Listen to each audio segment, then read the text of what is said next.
তাহলে যে রাসূলুল্লাহ বলেছেন আমি দুনিয়াতে আগমন হওয়ার পরে পৃথিবীতে দাজ্জাল আসার আগ পর্যন্ত দাজ্জালের বিরুদ্ধে দাজ্জাল পর্যন্ত আমার একদল উম্মত জিহাদ করবে, বাতিলের বিরুদ্ধে লড়াই করবে, অন্যায়ের বিরুদ্ধে প্রতিবাদ করবে।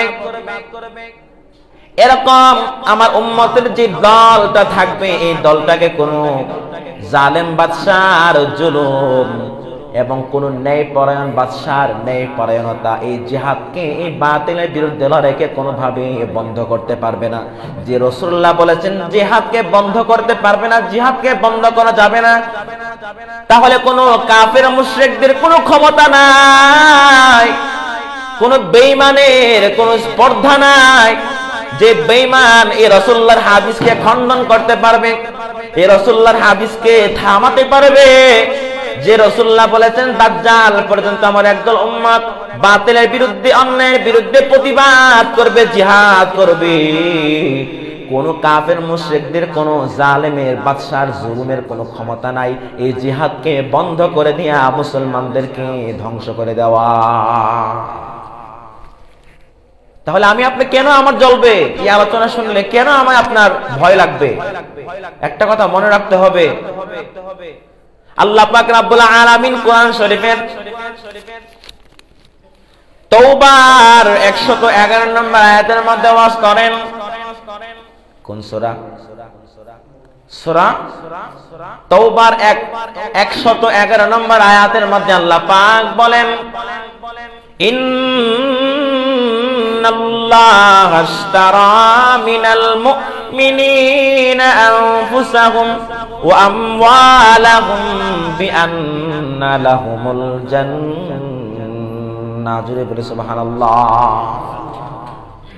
আল্লাহ রাব্বুল আলামিন এই আয়াতের মধ্যে বলে ইন্নাল্লাহা আশতারা, আল্লাহ ক্রয় করে নিয়েছেন, আল্লাহ কিনে নিয়েছেন। কি কিনে নিয়েছেন? মিনাল মুমিনিনা আনফুসাহুম ওয়া আমওয়ালাহুম, আল্লাহ মুমিনদের থেকে তাদের জান এবং তাদের মাল, মুমিনদের জান এবং তাদের সম্পদ, আমওয়ালাহুম তাদের ধন সম্পদ আল্লাহ পাক কিনে নিয়েছেন, ক্রয় করে নিয়েছেন, আর তার বিনিময়ে আল্লাহ পাক তাদেরকে দিয়েছেন বিআন্না লাহুমুল জান্নাহ, এর বিনিময়ে তাদের জন্য রয়েছে জান্নাত, অতি অতি মহান নিয়ামতের স্থান। সুবহানাল্লাহ। তাহলে বোঝা গেল যে মুমিন, যে মুসলমান,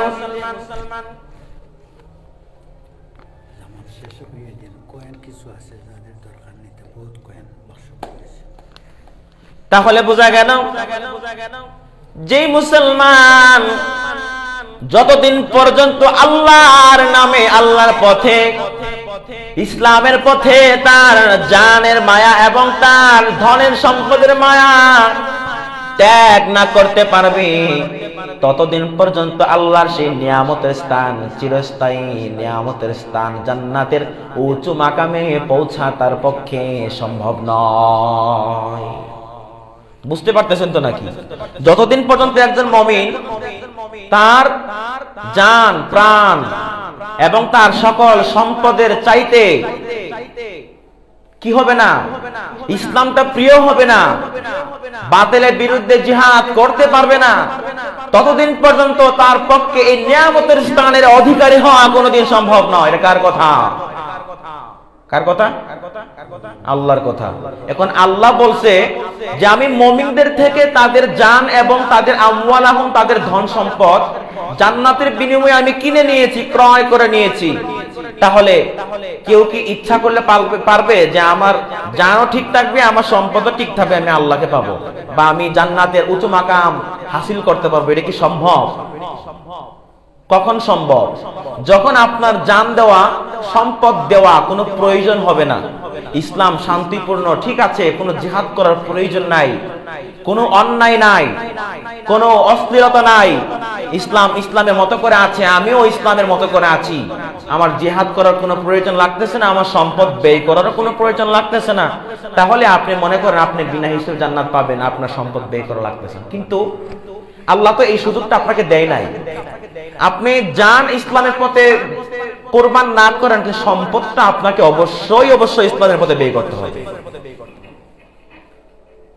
যেমন রাসূলুল্লাহ সাল্লাল্লাহু আলাইহি ওয়াসাল্লাম হযরতে আবু হুরায়রা রাদিয়াল্লাহু তাআলা আনহু, যাকে বিড়াল ছানার পিতা বলে উপাধি দেওয়া হয়েছিল, যে সাহাবীকে তার মা ইসলাম কবুল করার কারণে তার মা তাকে এত আঘাত করেছেন, আঘাতে জর্জরিত করে ফেলেছেন, কিন্তু এই সাহাবী ইসলামের মায়ায় তার মাকে একটা কথাও বলে নাই। রাসূলুল্লাহর দরবারে যখন আকতে মিনতির সাথে গিয়ে বলতেছেন, ইয়া রাসূলুল্লাহ, আমার মা আমাকে এত আঘাত করেছে, আমি কেন কালেমা কবুল করলাম, দ্বীন কবুল করলাম। রাসূলুল্লাহ বলেছেন, তুমি কি তোমার মার বিরুদ্ধে কোনো অ্যাকশন নিতে চাও, কোনো প্রতিবাদ করতে চাও? আবু হুরায়রা বললেন, না না না, যদিও আমার মা মুশরিক, কিন্তু সে আমার জন্মধাত্রী মা, তার বিরুদ্ধে কোনোদিন প্রতিবাদ করার যোগ্যতা পৃথিবীর কোনো সন্তান রাখে না। সুবহানাল্লাহ।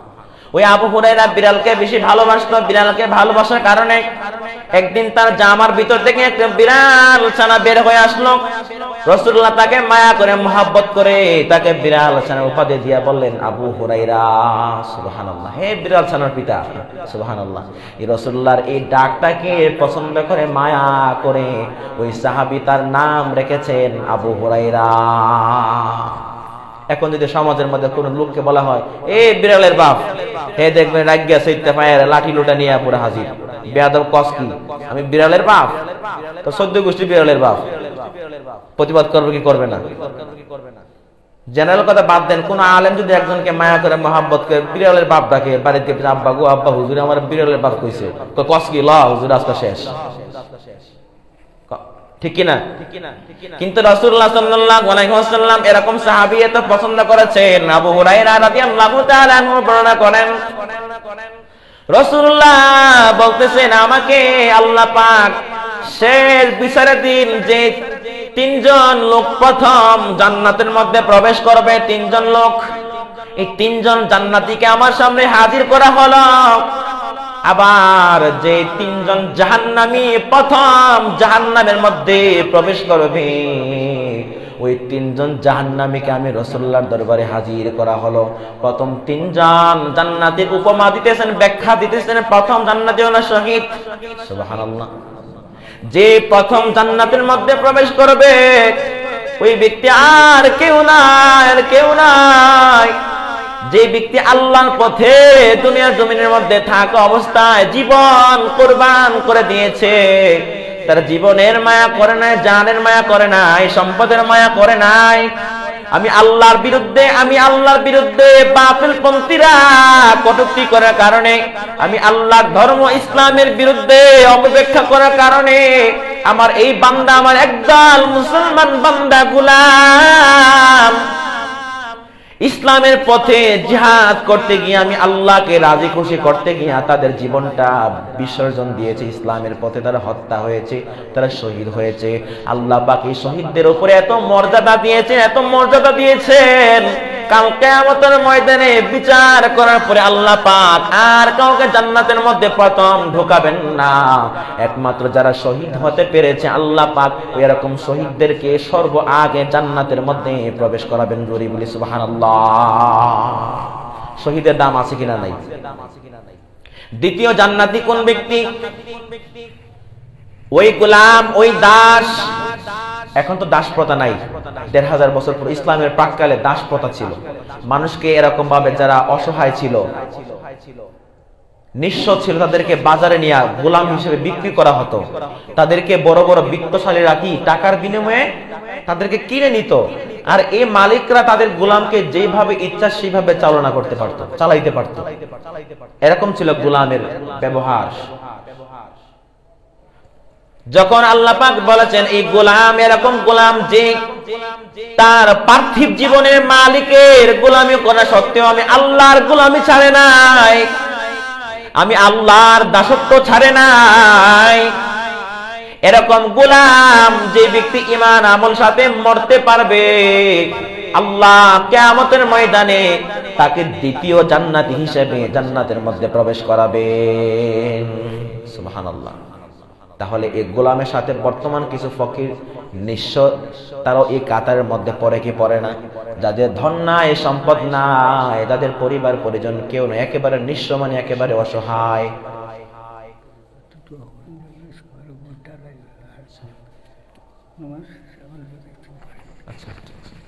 তো কি বলতেছিলাম, যে এরকম গোলাম যে তার মালিকের গোলামি করে। এখন তো গোলাম দাস প্রথা নাই, কিন্তু একটি প্রথা আছে, এটা হলো গরিব অসহায় নিঃস্ব তারা আছে কিনা নাই।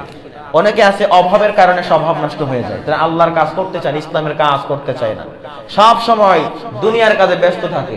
নিজের পেটকে পালার জন্য কি করে, যে নামাজ বাদ দিয়ে রোজা বাদ দিয়ে সে প্রচুর পরিমাণ কষ্ট করে, এজন্য সে আল্লাহর কাজ করতে পারে না। কিন্তু এরকম আল্লাহর কাজ যেহেতু করতে পারে না, এরকম গোলামকে আল্লাহ পাক জান্নাতে দিবেন না জাহান্নামে দিবেন? আপনাকে গরিব বানাইছে, এটা আপনার জন্য পরীক্ষা, আর আপনাকে বড়লোক বানাইছেন, টাকাওয়ালা বানাইছেন, এটা আপনার জন্য আরো বড় ধরনের পরীক্ষা। কারণ আপনার টাকার মধ্যে গরিবের হক, এই টাকার মালিক আপনার না, এই মালিক হচ্ছে আল্লাহ। আল্লাহ এই টাকার অধিক টাকা আপনাকে দিয়েছেন আপনাকে পরীক্ষা স্বরূপ, যে দেখি আমার বান্দা এই পরীক্ষার মধ্যে পাস করতে পারে কিনা। এরকম কথা বললে কিছু কিছু টাকাওয়ালাদের কলেজের মধ্যে আগুন ধরে। হুজুর কয় কি, এত কষ্ট করে টাকা রুজি করছি, গরিবের হোক আমার টাকার মধ্যে, কোন কথা হইল? আল্লাহ যদি আপনাকে এই সুযোগটা না দিতেন, আপনি কি টাকাওয়ালার মালিক হইতে পারতেন? কি সম্ভব ছিল? তাহলে আল্লাহর আইনের বিরুদ্ধে কি কেউ যেতে পারবে? গেলে তার অস্তিত্ব থাকবে? আল্লাহ আমাদের সবাইকে বুঝার তৌফিক দিক, আল্লাহুম্মা আমিন। তাহলে ওই দাস যে তার পার্থিব জীবনের মালিকের গোলামি করার পরে আমি আল্লাহর গোলামি ছাড়ে নাই, আমি আল্লাহর দাসত্ব ছাড়ে নাই, ঈমান আমলের সাথে ইন্তেকাল করেছে, মৃত্যুবরণ করেছে, ওই গোলামকে আল্লাহ পাক দ্বিতীয় জান্নাতি হিসেবে কবুল করেছেন। 3 নাম্বার জান্নাতি। 3 নম্বরে কোন জান্নাতি যাবে? ওই পিতা,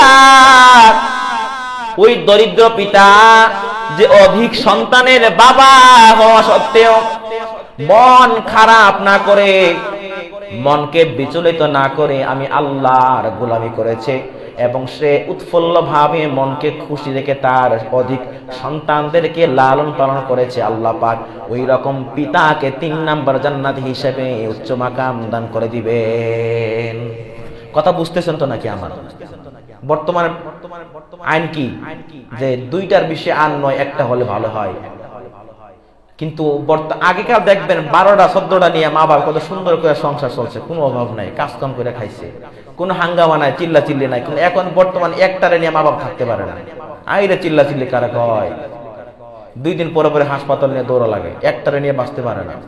কেন বাঁচতে পারে না? তার নিয়ত হলো একটাই যথেষ্ট। আন না, ছেলে দিছে আর মেয়ে দিয়ে কি করুম, একটা দিছে, এই ছেলে একটাই যথেষ্ট, আর লাগবে না, এই লাগবে না কইরা এই একটারে নিয়ে তার জীবন পুরো তামা হয়ে যায়। লক্ষ লক্ষ টাকা খরচ করে এক সন্তানের পিছনে কোনো কাজ হয় না। শেষ পর্যন্ত সন্তানকে ভালো করে শিক্ষিত বানালো, মানুষের মতো মানুষ করলো, বড় পজিশনের মধ্যে উঠায় দিল। ছেলে কি করলো? বিয়ে করলো। বিয়ে করার পরে বউ নিয়ে শহরে দূর ফ্ল্যাট নিয়ে থাকে, মা বাবা গ্রামের মধ্যে এই শীতের মধ্যে কষ্ট করে, ছেলের কোনো খবর নাই। ছেলে বলতেছে, বউ আম্মা আব্বা তো বৃদ্ধ হয়ে গেছে, তাদেরকে শহরে আনা দরকার। তাদেরকে শহরে আনো আর আমাকে বাপের বাড়ি পাঠাও, দেখো কোনটা করবা। এখন স্বামী তো বড় অসহায় হয়ে গেছে, আহারি, মা বাবা তো 2 দিন পরে মারা যাবে, এখানে বেবি মরলে তো আমি শেষ। বেবি মেলে আমার সন্তানও যাবে, আমার পরিবারে যাবে, সব যাবে। তাই বিবিকে সাইডে লাভ নাই, মা বাবার সাথে হেরেই বলা কর নাউজুবিল্লাহ। এরকম সন্তান আছে কিনা নাই? অনেকে বলে বাঘের বাচ্চা একটাই যথেষ্ট, শিয়াল কুকুরের 12 চাও দিয়ে কোনো কাজ হবে না। কিন্তু এমনও তো হতে পারে শিয়াল কুকুরের 12 চাওয়ার মধ্যে একটাও হতে পারে ভালো। আমরা আল্লাহর আইনকে আমরা কি করেছি? দূরে ফেলে দিয়েছি। দূরে ফেলে দিয়ে আমরা নিজের আইন তৈরি করেছি। নিজের ব্যক্তিগত আইন তৈরি করার কারণে আজকে সমাজের মধ্যে এই অবস্থা। ততদিন পর্যন্ত আল্লাহর তাকওয়া আপনার ভিতরে না থাকবে, ততদিন পর্যন্ত মনে করবেন না আপনি সুখে থাকবেন। আপনার জীবনের আদান প্রদান প্রতিটা মুহূর্তে সব বিষয়ের মধ্যে আল্লাহর আইনকে আপনি জারি করেন, দেখবেন আপনার জীবনে এত সুখ এসেছে। আপনি গরিব হতে পারেন, কিন্তু আপনার এই গরিবের মধ্যে কোনো দুঃখ কষ্ট আপনাকে ব্যথিত করতে পারবে না। এটা কারে কিভাবে বুঝায়? বুঝে না তো, মানুষ বুঝতে রাজি না, মনে করে টাকাটাই সবকিছু। এই টাকার কারণে মানুষ কি করতে না পারে, নিজের সুন্দর একটি রাজকুমারীর মতো সুন্দর একটি মেয়েকে বৃদ্ধ লোকের কাছে বিয়া দিয়ে দেয়। কেন? সে অনেক টাকাওয়ালা, পয়সাওয়ালা, আমি তাকে বিয়ে দিলে সে আমাকে একটু দেখভাল করবে, কিন্তু তার আল্লাহর উপর তার কোনো তাকওয়া নাই। কিন্তু এটা সে চিন্তা করে না, বিয়েটা জীবনে একবারে হয়, বিয়েটা যদি আমি একটা ভালো মনওয়ালা যদি একটা লোকের কাছে আমার মেয়েটাকে বিয়ে দেই, তাহলে আমার মেয়েটা সুখে থাকবে। এরকম চিন্তা নাই, টাকার চিন্তা। একটা লন্ডনে পাওয়া যায়, আমেরিকানে পাওয়া যায়, মেয়েটাকে অপেক্ষা করতে করতে 30 বছর 35 বছর নিয়ে দেয়, ওরা আর কেউ বিয়ে করে না, শেষ পর্যন্ত একটা ফকিরের দ্বারা বিয়ে দেয়। আমি কি ভুল বলছি নাকি? সৌন্দর্য কি সবসময় থাকে মেয়েদের? তাদের একটা বয়স আছে না? আল্লাহ আমাদের সবাইকে ক্ষমা করুক, আল্লাহুম্মা আমিন। লোভ ছাড়তে হবে। আমাদের ভিতরে লোভটা বেশি বিরাজ করতেছে, লোভ এবং হিংসা। এই দুইটা জিনিস যতদিন পর্যন্ত আপনি বাদ না দিতে পারবেন, ততদিন পর্যন্ত আপনি আল্লাহর রেজামন্দি হাসিল করতে পারবেন না, জেনে রাখেন। তারপর যে 3 নাম্বার জান্নাতি হলো ওই দরিদ্র পিতা, যে অধিক সন্তানের পিতা হওয়া সত্ত্বেও তার মন খারাপ করে নাই, সে আল্লাহর গোলামি থেকে বিরত থাকে নাই, সে আল্লাহর গোলামির মধ্যে থেকে তার সন্তানদেরকে লালন পালন করেছে, নিজের জীবন বিসর্জন দিয়ে হলো। এরকম পিতাকে আল্লাহ পাক জান্নাতের 3 নাম্বার জান্নাতি হিসেবে কবুল করে নিয়েছেন, যে 3 জন জান্নাতীর আগে আর কোন জান্নাতি জান্নাতের মধ্যে প্রবেশ করতে পারবে না। সুবহানাল্লাহ। রাসূলুল্লাহ বলেছেন, আমার উম্মত বাড়াও, আমার উম্মত বাড়াও। কাল হাসরের ময়দানে আমি আমার উম্মতদেরকে নিয়ে গর্ব করব, দেখো আমার কত উম্মত, কত নাজাতি উম্মত। সুবহানাল্লাহ। আর আমরা বলি না না না, খবরদার, একজন যদি 3টার করে 4টা বাচ্চা নিয়ে নেয়, সমাজে অন্য লোকেরা গালাগালি শুরু করে দেয়, এর বেকুফের বেকুফ করলে কি পালবে, কেমন নেবে, এই বেকল কি করছস। আল্লাহ রানকে আজকে ভুলে যাচ্ছে মানুষ, দুঃখের কথা। আমাদের অন্তর কখন জাগ্রত হবে, বিবেক কখন জাগ্রত হবে? তারপর 3 জন জাহান্নামীর কথা বলেছেন। এবার তো জান্নাতের কথা শুনলেন, এখন জাহান্নামীর কথা শুনেন। 3 জন জাহান্নামীর কথা শুনে বলতে গিয়া বলতেছেন, প্রথম জাহান্নামী হলো ওই ব্যক্তি, যেই ব্যক্তি ক্ষমতার আসনে বসার পরে, ক্ষমতা হাসিল করার পরে তার ক্ষমতার অপব্যবহার করেছে, দুর্ব্যবহার করেছে, তার রাজ্যের যে প্রজাগণ আছে তাদের উপরে সে জুলুম করেছে। এরকম অত্যাচারী শাসক যেখানে আছে তাদেরকে আল্লাহ পাক এই জাহান্নামের যখন বিচার করবেন, তাদেরকে জাহান্নামের প্রথম জাহান্নামী হিসেবে জাহান্নামের নিকৃষ্ট স্থানের মধ্যে ঢুকাইয়া দিবেন। জোরে বলি নাউজুবিল্লাহ। কোন শাসক? অত্যাচার শাসক, যে শাসকের কাছে জনগণ কি নয়, শান্তিময় নয়, স্বাধীনতা নয়, সে তাদেরকে জিম্মি করে রেখেছে, যেভাবে খুশি হিসেবে তাদেরকে চালাচ্ছে। তারা কোনো দাবি তাদের পেশ করতে পারে না, ইচ্ছা করে তাদেরকে একটা স্বাধীন মতো কথা বলতে পারে না। এরকম আছে কিনা? নাই।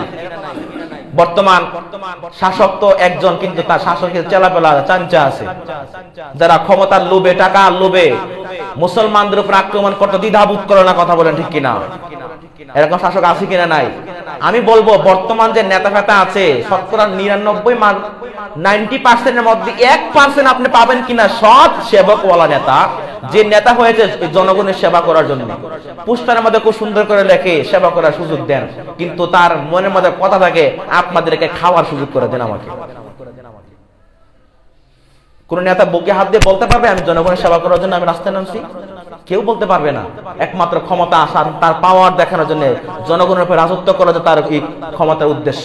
পোস্টার লেখে জনগণের সেবা করার সুযোগ দেন, তার মনে মনে থাকে আমাকে তোমাদের রক্ত চুষে খাওয়ার একটা সুযোগ করে দাও। ঠিক তদ্রুপ সেটাই করে। আজকে বিভিন্ন ইন্টারনেটে ঢুকলে দুঃখের বিষয়, মাহফিলের মধ্যে তারা কিভাবে বাধা দিচ্ছে। রাজনীতির কথা বললেই বাধা দিচ্ছে। রাজনীতি কোরআনের মধ্যে নাই?